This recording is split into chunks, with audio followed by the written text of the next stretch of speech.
आज के इस सेशन में हम लोग कुछ प्रॉब्लम्स कंसीडर करेंगे जो अमूमन जो है पूछे जाते हैं ऑब्जेक्टिव टाइप्स में।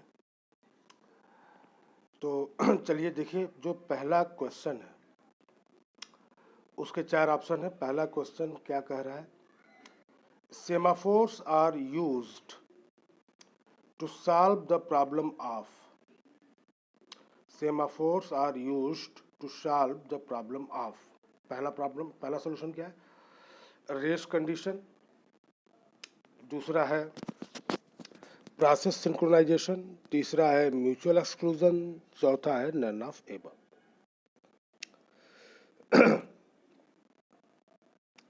चलिए इसके बारे में बात करते हैं।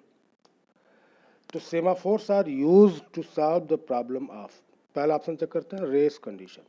तो भाई रेस कंडीशन क्या थी? तो रेस कंडीशन बोलने का मतलब था कि जहाँ पे ऑर्डर ऑफ एग्जीक्यूशन के चेंज होने से आउटपुट चेंज हो जाए, डेट इज रेस कंडीशन।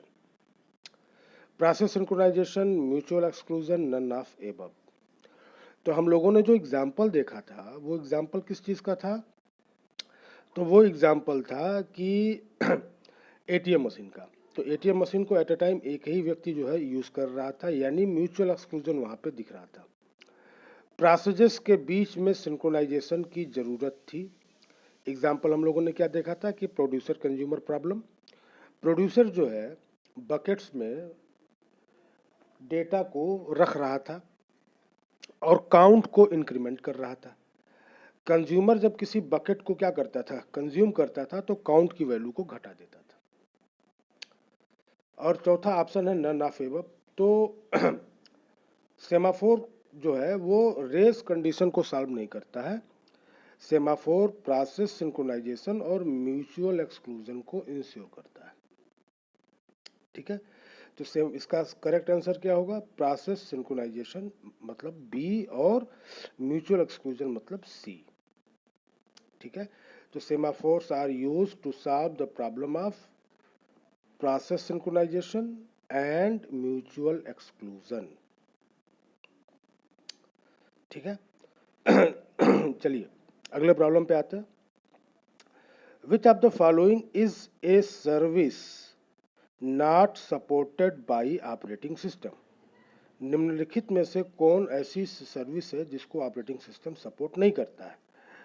तो पहला ऑप्शन है प्रोटेक्शन, दूसरा ऑप्शन है अकाउंटिंग, तीसरा है कंपाइलेशन और चौथा है आईओ ऑपरेशन।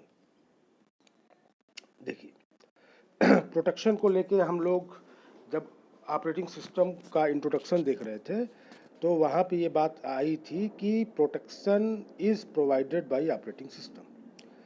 किसी प्रोसेस को जो कोई मेमोरी हमने असाइन किया हुआ है उस एलोकेटेड एरिया में किसी दूसरे प्रोसेस को जाने की अनुमति नहीं दी जाएगी। It is a type of protection. Accounting, system जब बूट होता है तो बूटिंग टाइम पर वो एक रिकॉर्ड मेंटेन करता है, अकाउंटिंग करता है कि कौन कौन सी डिवाइसेस सिस्टम के साथ कनेक्टेड है और उनका स्टेटस क्या है। तीसरा ऑप्शन जो दिख रहा है वो है कंपाइलेशन का। तो कंपाइलेशन कौन करेगा? तो compilation is a work of compiler. Compiler is considered as system software. ठीक है, और चौथा है आईओ ऑपरेशन। तो इनपुट आउटपुट ऑपरेशन को सपोर्ट कराने की जिम्मेदारी किसकी है? तो it is the responsibility of operating system. तो इन चारों ऑप्शन में से अगर हम लोग कंपाइलेशन की बात कर रहे हैं तो compilation is responsibility of compiler. ठीक है, तो जो बचे हुए 3 ऑप्शन है प्रोटेक्शन, अकाउंटिंग और आईओ ऑपरेशन, इन ऑपरेशन को कौन सपोर्ट करता है? तो these are the services that are supported by operating system. Protection, hardware जो भी लगे हैं उनका प्रोटेक्शन। अकाउंटिंग मतलब जो भी हमारे पास फिजिकल एंड लॉजिकल रिसोर्सेज हैं उनका अकाउंटिंग मतलब उनका कौन कौन से रिसोर्सेज हैं, कौन कौन सा स्टेटस है, कहाँ कहाँ पे स्टोर किए गए हैं, क्या उनका एड्रेसेस है इत्यादि। ये सारी इंफॉर्मेशन किसके अंतर्गत आती है? तो it is part of accounting. और I O operation input output operation को परफॉर्म करने के लिए हम लोग जो है हमको सर्विस कौन प्रोवाइड करता है, तो ऑपरेटिंग सिस्टम करता है। तो इन चारों ऑप्शन में से 3 ऑप्शन सही हैं, प्रोटेक्शन, अकाउंटिंग और आईओ ऑपरेशन। ठीक है, चलिए अब हम लोग बात करते हैं ओवरलेस की। ओवरले इज, ऑप्शन देखिए, a part of an operating system, a specific memory location, a single contiguous memory that was used in older days for running large programs by swapping or overloading the system with many user files। चलिए, overlay की बात आ रही है तो मैं आपको एक छोटी सी कहानी सुनाता हूँ। कहानी कुछ ऐसी है कि जो न्यूटन था, न्यूटन के पास 2 बिल्लियाँ थीं। तो उसने एक कमरा बनवाया था दोनों बिल्लियों को रहने के लिए। तो कमरे में 2 दरवाजे थे और 2 टाइप की बिल्लियाँ थी, एक बड़ी बिल्ली थी और एक छोटी बिल्ली थी। तो बड़े दरवाजे से बड़ी बिल्ली अंदर जाती थी और छोटे दरवाजे से छोटी बिल्ली अंदर जाती थी।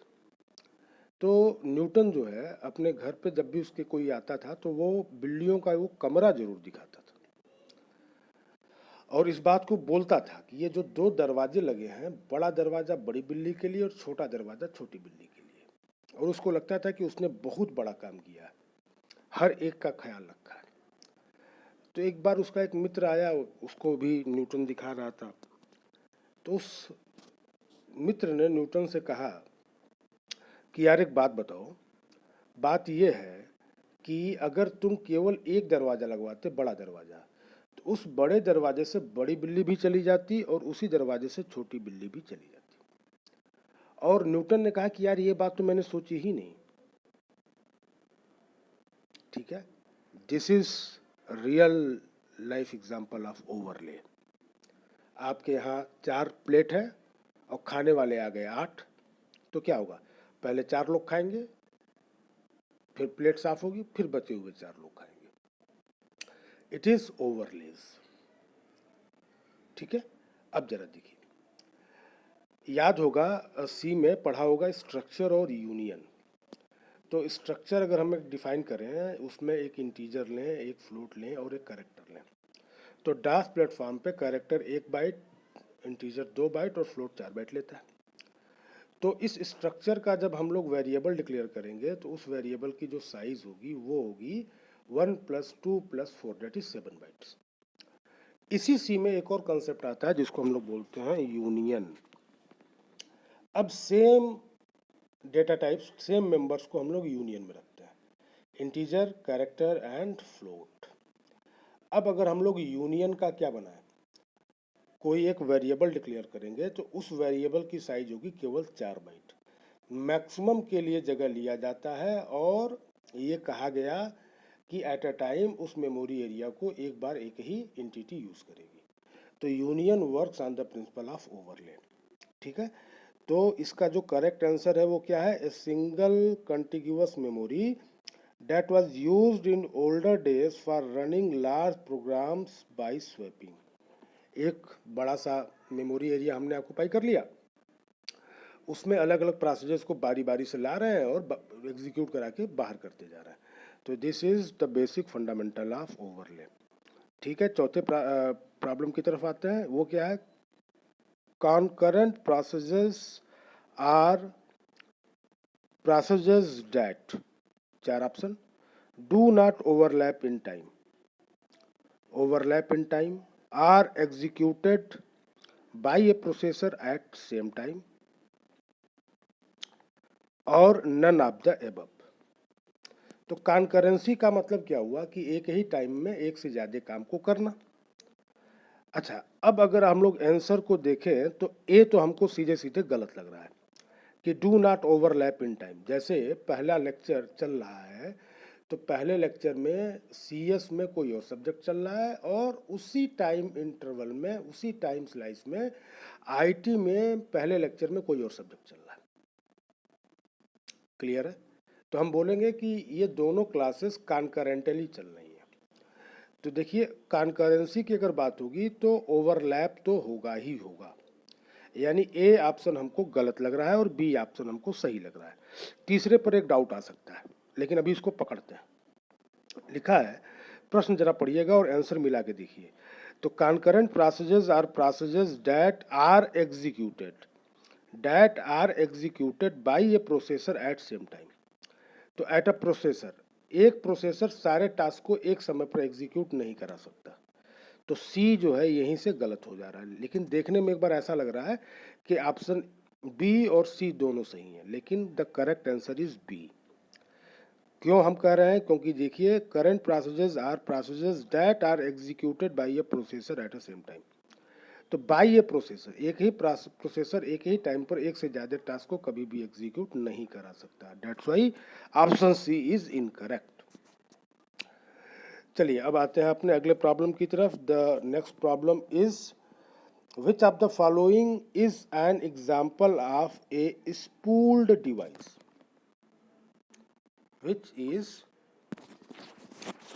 Which of the following is an example of spooled device?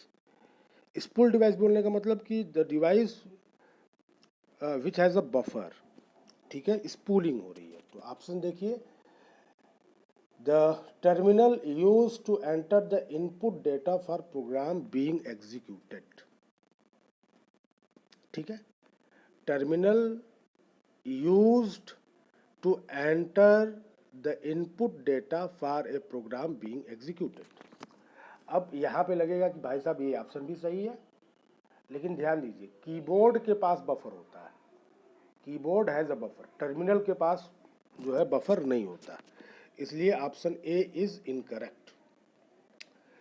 Next one is secondary memory device in A virtual memory system. नहीं, हम लोग चूंकि अभी पढ़े नहीं है वर्चुअल मेमोरी, तो इसके बारे में नहीं जानते हैं। तो जो नहीं जानते हैं उसको मैं ऑप्शन से बाहर मान के चल रहा हूँ, क्योंकि यहाँ पर जो भी मैंने प्रॉब्लम्स लिए हैं वो केवल उन टॉपिक्स से लिए गए हैं जिसको हम लोग डिस्कस कर चुके हैं। तो यार वर्चुअल मेमोरी तो अपन पढ़े ही नहीं, तो बी तो सही हो या गलत हो, लेकिन हमको गलत लग रहा है तो गलत कर दिया, और ए और बी को हमने गलत कर दिया।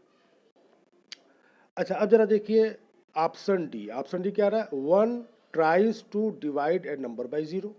तो भाई डिवीजन बाई जीरो करोगे तो it is going to be an error, तो डी भी गलत हो गया। तो ए बी और डी गलत हो गया। अच्छा, सी सही है। क्यों? देखिए जस्टिफिकेशन देखिए, a line printer use to print the output of a number of jobs. एक लाइन प्रिंटर है, उस प्रिंटर को शेयर किया जा रहा है अलग अलग यूजर्स में हर यूजर अपने अपने जॉब को उससे प्रिंट करा रहा है। तो अलग अलग जॉब्स जो है जब आएंगे प्रिंटर के पास, तो दो job will be stored in a memory area. तो जब भी मेमोरी एरिया में आप किसी भी चीज़ को रखोगे तो जॉब का एक पूल बनेगा, जॉब का एक पूल बनेगा। The process of creating a pool of job, तो हम क्या बोलेंगे? स्पूल्ड, ठीक है। Then correct answer is C. आगे आते हैं, आगे question number 6। Spatial locality refers to the problem that once a location is referenced. Option देखिए, it will not be referenced again, it will be referenced again, a nearby location will be reference soon, और none of the above. देखिए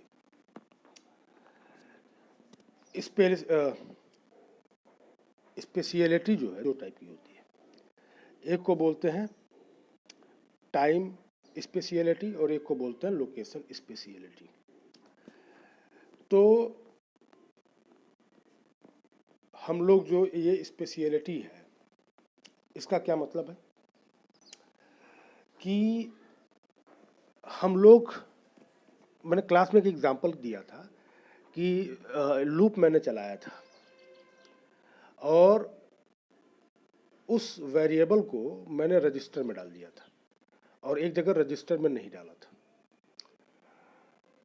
तो मैंने मतलब बोला था कि logically कौन ज़्यादा करेक्ट है, तो लॉजिकली जहाँ पे हमने रजिस्टर क्लास यूज़ किया था ना वो ज़्यादा करेक्ट है। क्यों? क्योंकि हम लोग बार बार किसका इस्तेमाल कर रहे हैं? रजिस्टर लूप वेरिएबल का। अब इस बात को ऐसे समझिए कि मिस्टर यक्स रोज सुबह 5 बजे अपने घर से पार्क की तरफ जाते हैं। तो मिस्टर यक्स को अगर सुबह सुबह 5 बजे पकड़ना हो तो कहाँ मिलेंगे मिस्टर यक्स? तो घर से पार्क वाले रास्ते के बीच में ही कहीं मिलेंगे। This is spatial locality. तो हम जिस किसी मेमोरी लोकेशन को रेफर कर रहे हैं, स्पेशियल लोकेलिटी ये बोलती है कि नियर फ्यूचर में उस लोकेशन के आसपास का मेमोरी लोकेशन हम लोग दोबारा रेफर कर सकते हैं। इस बात की संभावना बहुत ज़्यादा है। अच्छा, ये काम कहाँ करेगा? तो ये तब काम करेगा जब हम लोग आगे मेमोरी देखेंगे तो वहाँ पे एक कंसेप्ट आएगा कि क्या किसी प्रोग्राम को मुझे जो एग्जीक्यूट करना है, तो सारे प्रोग्राम का एग्जीक्यूशन एक बार होता है? नहीं। तो सारे प्रोग्राम को एक साथ मेमोरी में लेके आने का कोई मतलब नहीं है। जब ज़रूरत पड़ेगी तो हम लेके आएंगे, तो जब ज़रूरत पड़ेगी तो लेके आएंगे। तो फिलहाल किसको लेके आए?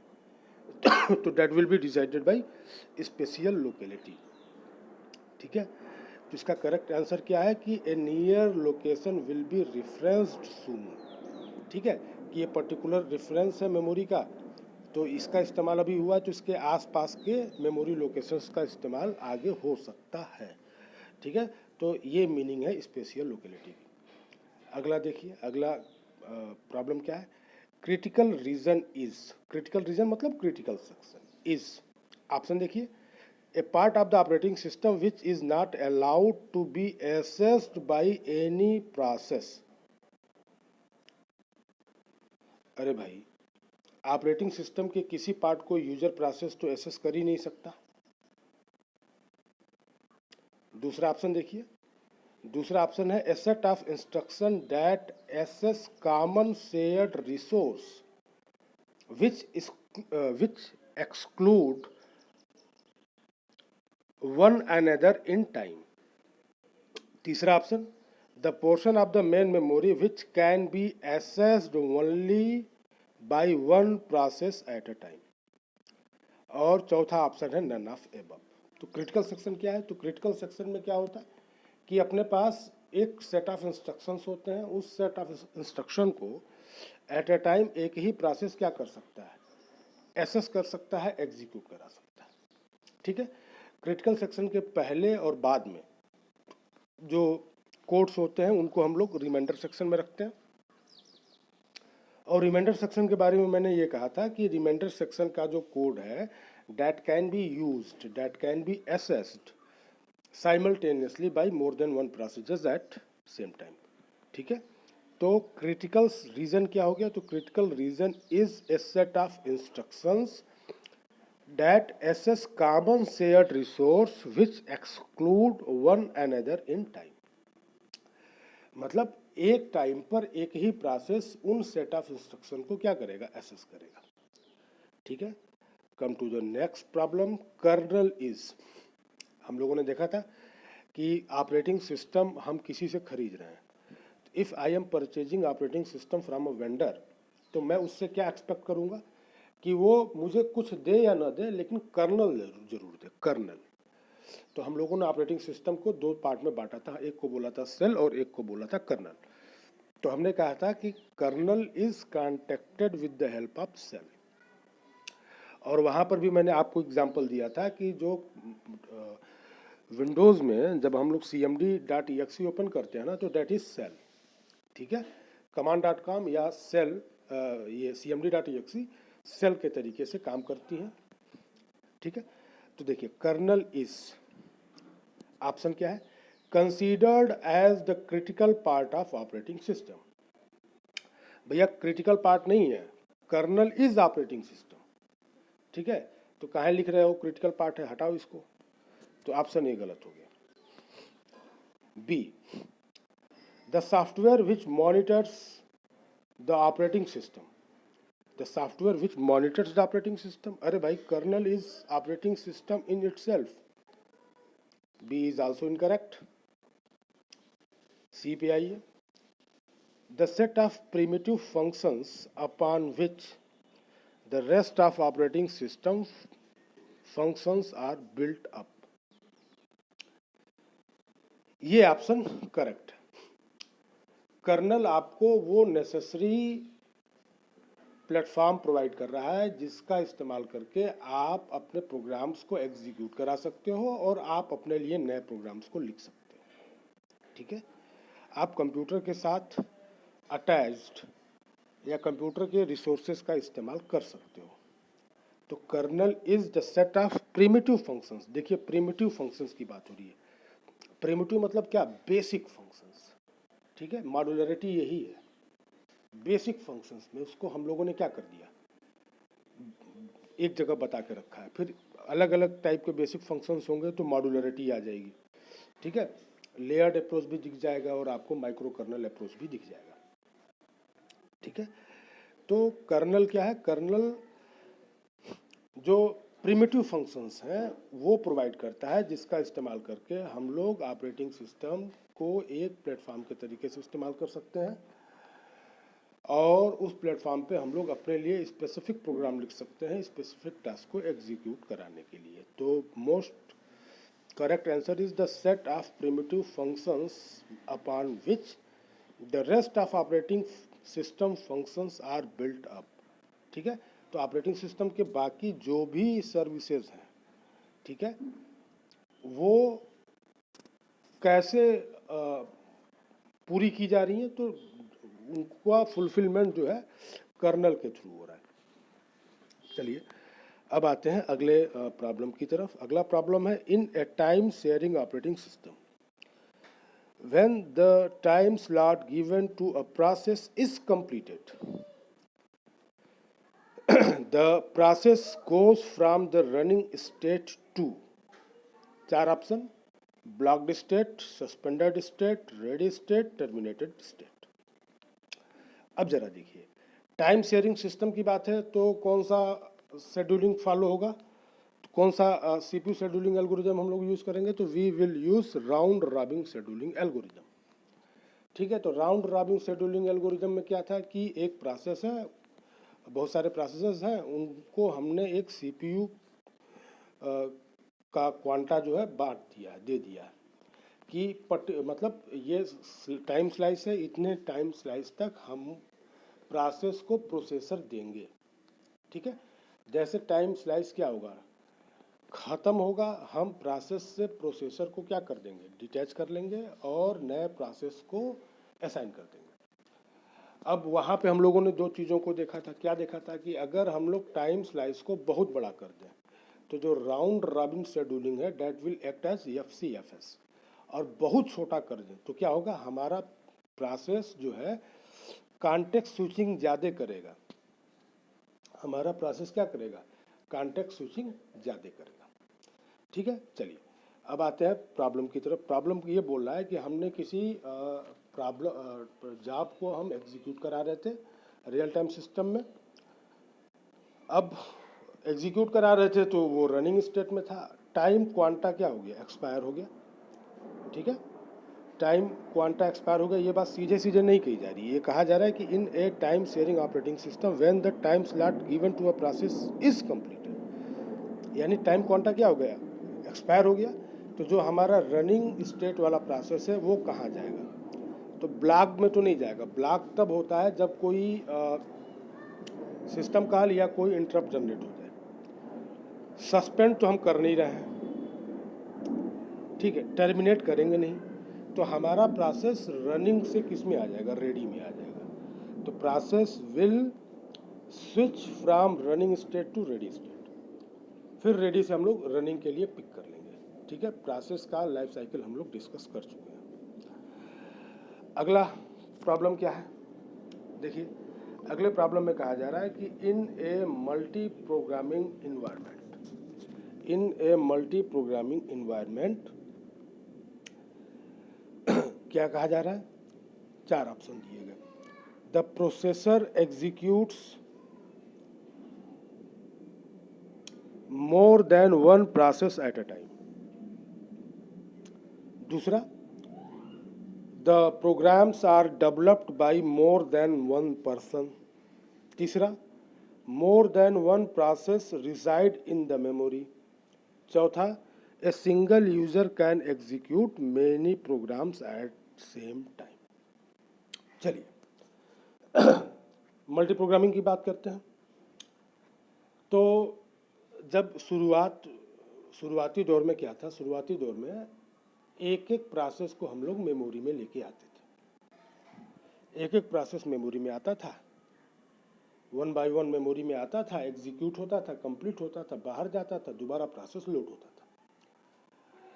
तो लोगों को लगा कि यार it is wastage of time, क्योंकि उस ज़माने में प्रोसेसर चाहे जिस किसी क्वालिटी का रहा हो, लेकिन इतना तो था कि किसी भी जॉब को एग्जीक्यूट कराने के लिए वो कुछ मिली सेकेंड में समय लेता था। तो जब हम प्रोसेसेस को लोड कराते थे मेन मेमोरी में, तो मेन मेमोरी में प्रोसेस को लोड, जब तक प्रोसेस लोड नहीं होगा तब तक तो एग्जीक्यूट होगा नहीं। तो प्रोसेस को लोड जब हम लोग कराते थे तो उस समय में हमारा सीपीयू जो है खाली बैठा रहता था। लोगों को ये चीज़ खलने लगी कि भाई साहब सीपीयू को तो खाली बैठने नहीं देना है। तो फिर लोगों को ये लगा कि अगर हम लोग मेमोरी में एक टाइम पर एक से ज़्यादा प्रोसेसेस को लेके आएँ, ध्यान दीजिए, एक टाइम पर एक से ज़्यादा प्रोसेसेस को अगर हम लोग किसी भी तरीके से मेमोरी में लेके आते हैं तो हम लोग क्या कर लेंगे, तो हम लोग बार बार प्रोसेस को लोड कराने वाला जो ये फेनामेना है ये हम लोग ख़त्म कर देंगे। तो एक से ज़्यादा प्रोसेसेस को मेमोरी में लोग लेके आना शुरू किए। तो हुआ कि भाई जब ये घटना घट रही है तो इसका एक नाम दे दीजिए। तो इसी घटना को नाम दिया गया it is the concept of multi programming. तो मल्टी प्रोग्रामिंग में क्या हो गया कि एट अ टाइम हमारे पास एक से ज़्यादा प्रोसेसेस मेमोरी में रह रहे थे। अब प्रश्न ये उठता है कि एक से ज़्यादा प्रोसेसेस को हम लोग मेमोरी में जब रखे तो क्या एक टाइम पर या क्या हम लोग सारे प्रोसेसेस का एग्जीक्यूशन राउंड रॉबिन फैशन में करा रहे थे? तो नहीं, वहाँ पे जो एग्जीक्यूशन था दैट एग्जीक्यूशन वाज सीक्वेंशियल। ठीक है, हम लोग एक जॉब को उठाए, 10 जॉब मान लीजिए मेमोरी में लोड हुआ, उसमें से हमने किसी एक जॉब को उठाया, हमने उसको कंप्लीट कर दिया। जब वो कंप्लीट हो गया तो हमने उसको मेमोरी से बाहर जाने दिया और अब दूसरा जॉब हमारे पास ऑलरेडी मेमोरी में पड़ा है। नाउ क्वेश्चन अराइजेस कि डिग्री ऑफ मल्टी प्रोग्रामिंग को हम लोगों ने डिफाइन किया था। तो what is degree of multi programming? तो degree of multi programming means number of programs residing into the primary memory at a time. तो हमारे प्राइमरी मेमोरी में जितने भी जॉब एक समय पे होंगे वो बताएंगे कि this is the degree of multi programming. Now question arises कि क्या ये degree of multi programming it is being controlled by the amount of primary memory that we have on the operating system that we have on our computer? Answer is yes. जो भी primary memory का amount है, जो भी size है, उसी size से इस बात का निर्धारण होगा कि हम लोगों के पास कितने प्रोसेसेस मेन मेमोरी में रह सकते हैं। ठीक है, ठीक है, इस चीज़ को ज़रा ध्यान दीजिए कि हम प्रोग्राम के ऊपर बात नहीं करेंगे, प्रोग्राम की साइज के ऊपर बात नहीं करेंगे। क्यों? क्योंकि प्रोग्राम कौन डेवलप कर रहा है? प्रोग्राम तो डेवलप कर रहा था यूज़र, और यूज़र के ऊपर हमारा कंट्रोल नहीं, हमारा कंट्रोल हमारी अपनी चीज़ों के ऊपर है। तो हमारी अपनी चीज़ क्या है? जो मेरे पास अपने रिसोर्सेज हैं, उन रिसोर्सेज में से सबसे बड़ी चीज़ है वो है मेमोरी। तो हमारे पास जितनी बड़ी या जितनी ज़्यादा साइज़ की मेमोरी होगी, हम इस बात को बोल सकते हैं कि हमारे लिए डिग्री ऑफ मल्टी प्रोग्रामिंग भी उतना ज़्यादा होगा। और याद रखिए कि इसी डिग्री ऑफ मल्टी प्रोग्रामिंग का जो अगला स्टेप आया था वो था टाइम शेयरिंग सिस्टम। तो टाइम शेयरिंग सिस्टम में कहा गया कि यार अलग अलग टाइम पे अलग अलग प्रोसेस को भी एग्जीक्यूट कराओ ताकि सारे प्रोसेस जो है जो मेमोरी में है वो एग्जीक्यूट होते रहे। ऐसा ना हो कि घर में एक तो मेहमान आके बैठ गया है और वो कोई काम ही नहीं कर रहा है। ठीक है, घर में मेहमान आ गया, आके बैठ गया, जगह घेरा हुआ है, कोई काम नहीं कर रहा है, शादी विवाह का मौसम है, तो सबकी सहयोग की ज़रूरत है, वो फूफा बन के बैठा हुआ। ठीक है, तो काम होना चाहिए। ठीक है, तो इसीलिए कहा गया था कि time sharing system is logical extension of multi programming. ठीक है, तो अब इसमें हम लोग करेक्ट आंसर को सर्च करते हैं। तो ए क्या कह रहा है? The processor executes more than one processes at time. ना ना ना, ये तो हो ही नहीं सकता, this is not multi programming. दूसरा, the programs are developed by more than one person, तो इसमें क्या करना भैया, मल्टी प्रोग्रामिंग को इससे क्या लेना देना है ना, ये भी गलत है। सी क्या कर रहा है, more than one process reside in the memory, more than one process reside in the memory, this is the correct option, ठीक है। और चौथा क्या बोल रहा है, a single user can execute many processes at same time, छोड़ो यार ये सब बकवास है। तो मल्टी प्रोग्रामिंग बोलने का मतलब क्या है कि मल्टी प्रोग्रामिंग मतलब we are talking about a scenario where we have more than one jobs at a time in the memory. तो this is all for this session.